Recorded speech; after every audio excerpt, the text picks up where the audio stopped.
Hello everyone. आज है 20 दिसंबर और आज की इस क्लास में हम डिस्कस करेंगे 20 दिसंबर से बनने वाले करंट अफेयर के सभी इंपॉर्टेंट क्वेश्चंस। प्रीवियस क्लास में हमने देखा था कि हाल ही में जोस एंटोनियो कॉस्ट ये चिली के नए राष्ट्रपति बने हैं। $600 बिलियन की नेटवर्थ वाले दुनिया के पहले व्यक्ति बने हैं एलन मस्क। पोंड्रो खादी आंध्र प्रदेश से रिलेटेड है जिसे जीआई टैग मिला। अभी हाल ही में आईपीएल ऑक्शन में सबसे महंगे जो अनकैप्ड खिलाड़ी बने हैं ये प्रशांत वीर और कार्तिक शर्मा, जिन्हें 14.20 करोड़ में खरीदा है चेन्नई सुपर किंग्स ने। हाल ही में शिखर धवन की आत्मकथा the one cricket my life and more launch की गई। प्रति व्यक्ति आय 2 गुना करने के पर्पज से 7 निश्चेत्री योजना शुरू की है बिहार गवर्नमेंट ने। लगातार दूसरी बार women tennis association women of the year जीता है अरियाना सबालेंका ने। Bill and Melinda Gates foundation की नई कंट्री मैनेजर अर्चना व्यास बनी है। गोवा मुक्ति दिवस 19 दिसंबर को मनाया जाता है और राम वी सुतार, जिनका अभी हाल ही में निधन हुआ, ये एक प्रसिद्ध मूर्तिकार थे। 100 साल की उम्र में इनका निधन हुआ है। तो सभी क्वेश्चंस हमने देख रखे हैं प्रीवियस क्लास में। शुरू करते हैं आज का हमारा पहला सवाल। सवाल है, किस देश में स्थित है चांगी एयरपोर्ट, जिसे 2025 का दुनिया का सबसे अच्छा एयरपोर्ट का खिताब दिया गया है। तो चांगी एयरपोर्ट की लोकेशन ये हो जाएगी एशियाई कंट्री सिंगापुर में। और एक बार फिर से इसने विमानन क्षेत्र में अपनी श्रेष्ठता साबित करी है। 2025 के लिए विश्व का सर्वश्रेष्ठ एयरपोर्ट का खिताब इसने जीत लिया है। ये जो पुरस्कार है travel and lesser India best award के 14th एडिशन के तहत दिया गया है। अभी सिंगापुर का एयरपोर्ट है, तो सिंगापुर को हम मैप के थ्रू देख लेते हैं। सिंगापुर की यदि आप लोकेशन देखेंगे ना, तो एक तो ये एशिया महाद्वीप में स्थित है, जैसे कि आप देख पा रहे हैं, ये सिंगापुर की लोकेशन हो गई है ना। ये आपका इंडोनेशिया वाला क्षेत्र है, दोनों के बीच में यहाँ पर मलक्का जल संधि की लोकेशन आपने पढ़ी है। सिंगापुर की कैपिटल हो जाएगी सिंगापुर सिटी, करेंसी हो जाएगी डॉलर, और यहाँ के जो प्रेसिडेंट है ये हो जाएंगे थर्मन सनमुगुनरत्नम। प्राइम मिनिस्टर का नाम लॉरेंस वोंग हो जाएगा। अभी रिसेंटली इसी सिंगापुर ने भारत की मलक्का स्ट्रेट गश्ती योजना यानी कि पेट्रोलिंग का समर्थन किया है। और पैसिफिक रीच 2025 अभ्यास सिंगापुर में आयोजित किया गया, जिसमें कि भारतीय नौसेना के जहाज आईएनएस निस्तार ने पार्टिसिपेट किया। 2025 में आर्थिक स्वतंत्रता सूचकांक में टॉप पर सिंगापुर है, इंडिया 128 प्लेस पर है।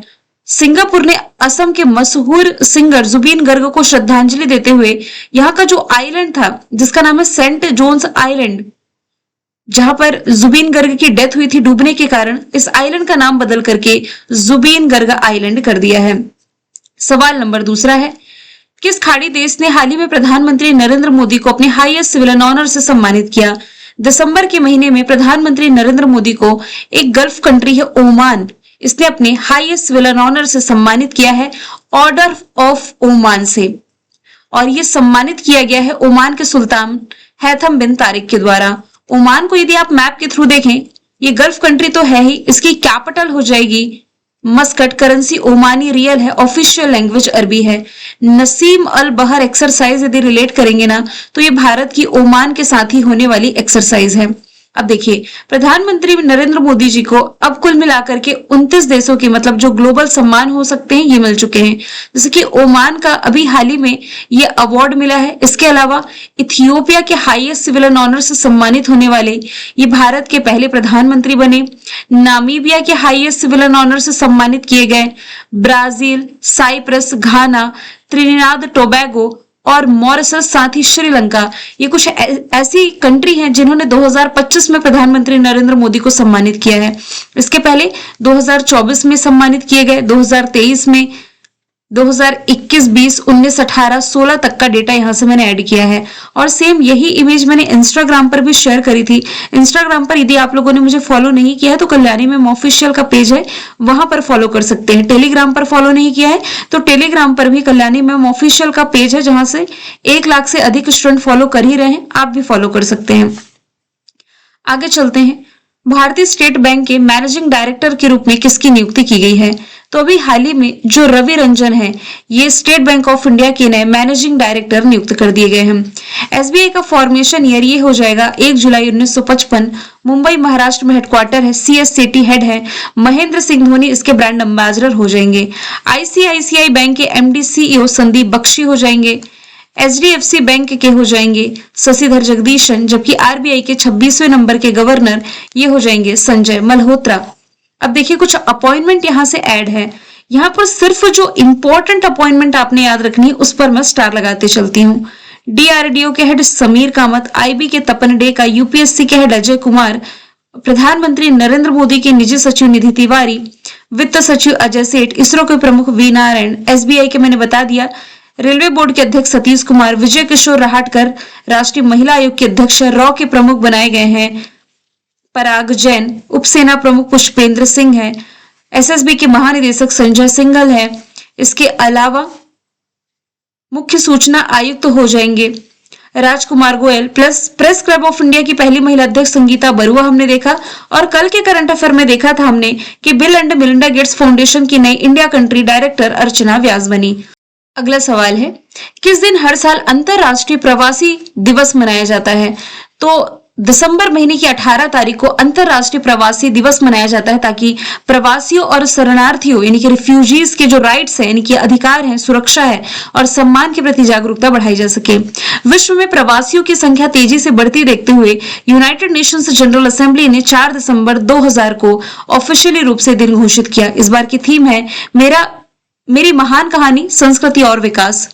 अभी तक दिसंबर महीने में 1 दिसंबर को वर्ल्ड एड्स डे हमने देखा है, 2 दिसंबर है राष्ट्रीय प्रदूषण नियंत्रण दिवस, 3 दिसंबर अंतरराष्ट्रीय दिव्यांगजन दिवस, 4 दिसंबर इंडियन नेवी डे और अंतरराष्ट्रीय चीता दिवस, 5 दिसंबर है वर्ल्ड सॉइल डे, 7 दिसंबर है सशस्त्र सेना झंडा दिवस, अंतरराष्ट्रीय भ्रष्टाचार विरोध दिवस है 9 दिसंबर, वर्ल्ड ह्यूमन राइट्स डे है 10 दिसंबर, यूनिसेफ डे 11 दिसंबर, अंतरराष्ट्रीय सार्वभौमिक स्वास्थ्य कवरेज दिवस 12 दिसंबर है, 14 दिसंबर है राष्ट्रीय ऊर्जा संरक्षण दिवस, 16 दिसंबर है विजय दिवस और 19 दिसंबर हो जाएगा गोवा मुक्ति दिवस। सवाल नंबर 5वां है, किस राज्य ने पहली बार सैयद मुश्ताक अली ट्रॉफी जीती है? सैयद मुश्ताक अली ट्रॉफी जो कि क्रिकेट का घरेलू टूर्नामेंट है, पहली बार ये जीत ली है झारखंड ने हरियाणा को 69 रनों से हरा करके ये पहली ट्रॉफी अपने नाम करी। सैयद मुश्ताक अली ट्रॉफी की शुरुआत वर्ष 2007 से की गई थी। 2010 में महान क्रिकेटर सैयद मुश्ताक अली के सम्मान में इसका नाम फिर बदल दिया गया था। अब नाम बदल दिया गया, कहने का मतलब क्या हुआ कि पहले ना इस ट्रॉफी को इंटर स्टेट T20 चैंपियनशिप के नाम से जाना जाता था, फिर नाम बदल करके 2010 में सैयद मुश्ताक अली ट्रॉफी किया गया। स्पोर्ट्स के करंट अफेयर यदि आप देखें तो बेलारूस की टेनिस खिलाड़ी अरियाना सबालेंका लगातार दूसरी बार वुमेन टेनिस एसोसिएशन का ये खिताब जीती है सर्वश्रेष्ठ खिलाड़ी का। ICC player of the month men's category में चुने गए हैं साउथ अफ्रीका के साइमन हर्मर, वुमेन्स कैटेगरी में Shafali Verma. Sultan Azlan Shah trophy Belgium ने भारत को हरा करके जीती। डेविस कप इटली ने। भारत ने इस साल men's Asia hockey cup, ICC women's world cup और ICC blind T20 women world cup भी जीता है। यूएस ओपन में मेंस सिंगल का टाइटल कार्लोस अल्कराज ने, वुमेन सिंगल का अरियाना सबालेंका ने। SAFF under 17 women championship Bharat ने जीती। अर्जुन एरिगेसी ने यरूशलेम मास्टर्स का खिताब जीता।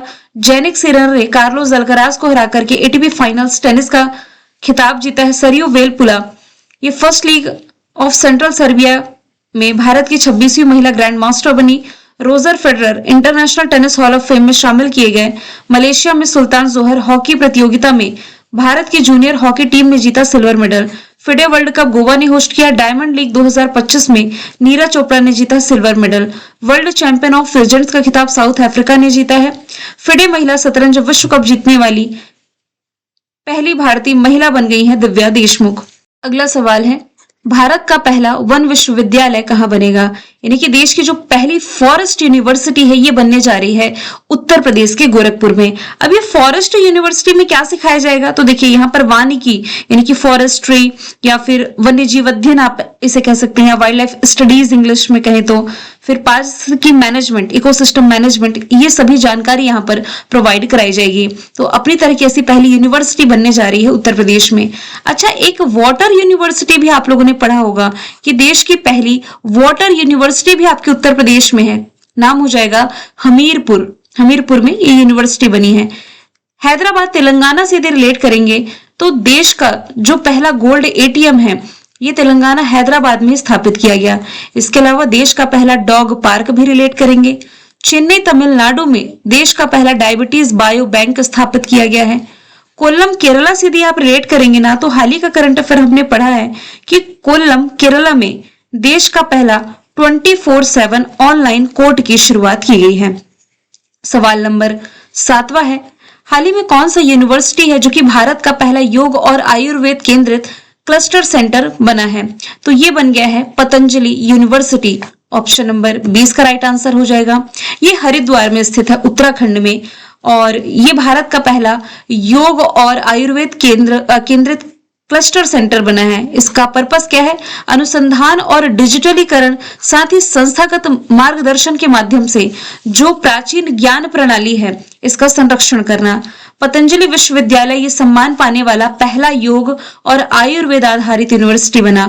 इस यूनिवर्सिटी की स्थापना वर्ष 2006 में हरिद्वार में स्वामी रामदेव और इनके जो चेले हैं आचार्य बालकृष्ण, इनके द्वारा की गई थी, और इसे पतंजलि योगपीठ ट्रस्ट द्वारा स्पॉन्सर किया जाता है।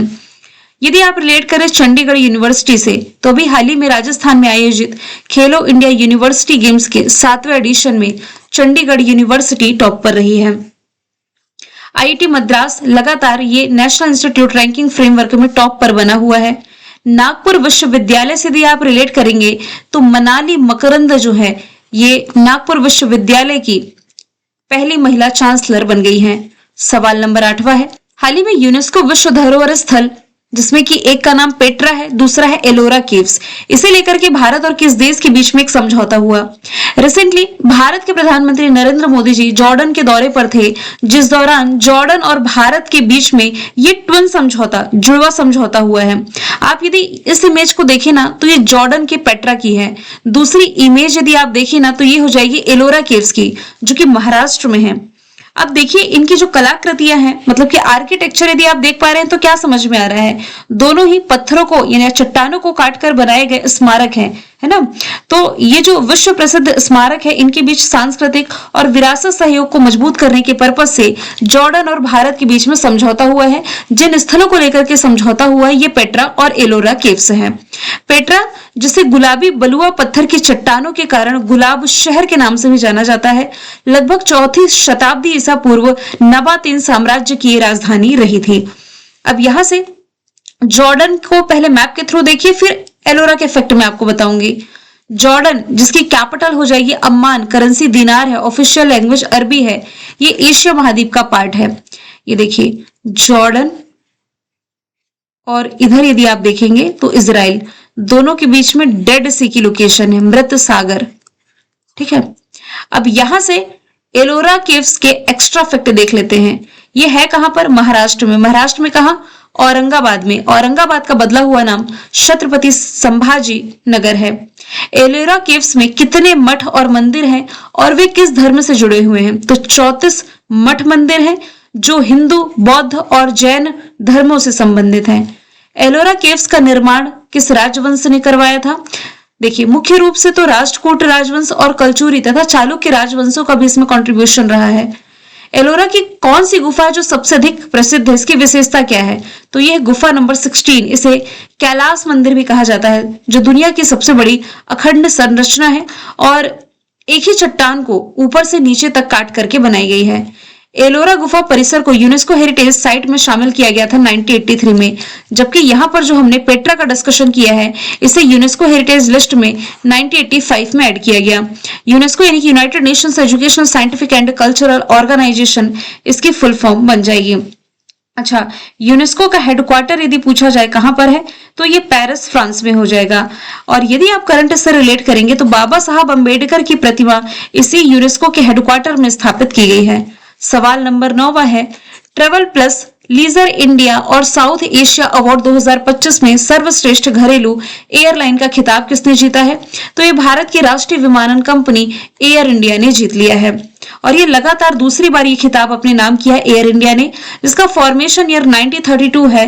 हेडक्वार्टर गुड़गांव हरियाणा में है, जहां पर इंटरनेशनल सोलर अलायंस का मुख्यालय है। चेयरमैन इसके नटराजन चंद्रशेखरन हो जाएंगे। अगला सवाल है, जनवरी 2026 में राष्ट्रीय स्तर पर लॉन्च होने वाली भारत टैक्सी का संचालन कौन सी संस्था करती है? तो ये रेगुलेट की जाएगी सहकार टैक्सी कोऑपरेटिव लिमिटेड के द्वारा। इसके बारे में हालांकि पहले भी मैंने आपको बताया था कि ओला और उबर के ऑप्शन के रूप में अब भारत में दस्तक देने जा रही है भारत टैक्सी, और ये इसे रेगुलेट करेगा Sahkar taxi cooperative limited. Bharat taxi एक ऐप आधारित राइड हेलिंग सर्विस है जिसने दिसंबर 2025 में नई दिल्ली और गुजरात के कुछ हिस्सों में एज अ पायलट प्रोजेक्ट काम शुरू कर दिया है। पायलट प्रोजेक्ट कहने का मतलब है कि भाई करके देखते हैं, कुछ हिस्सों में ये लागू करके देखा जाएगा। यदि इंप्लीमेंट करने पर इसका रिस्पॉन्स अच्छा आया और ये भली भांति चल पाई तो अन्य हिस्सों में ये लागू किया जाएगा। मैंने कल आपसे पूछा था संयुक्त राष्ट्र शरणार्थी उच्चायुक्त कौन बने? आंसर बरहम सालेह था। आज का सवाल है किस राज्य को राष्ट्रीय ऊर्जा संरक्षण पुरस्कार 2025 में पहला स्थान दिया गया? आंसर इसका जो भी आप कमेंट बॉक्स में बताएं। मिलेंगे नेक्स्ट वीडियो में। Thank you so much.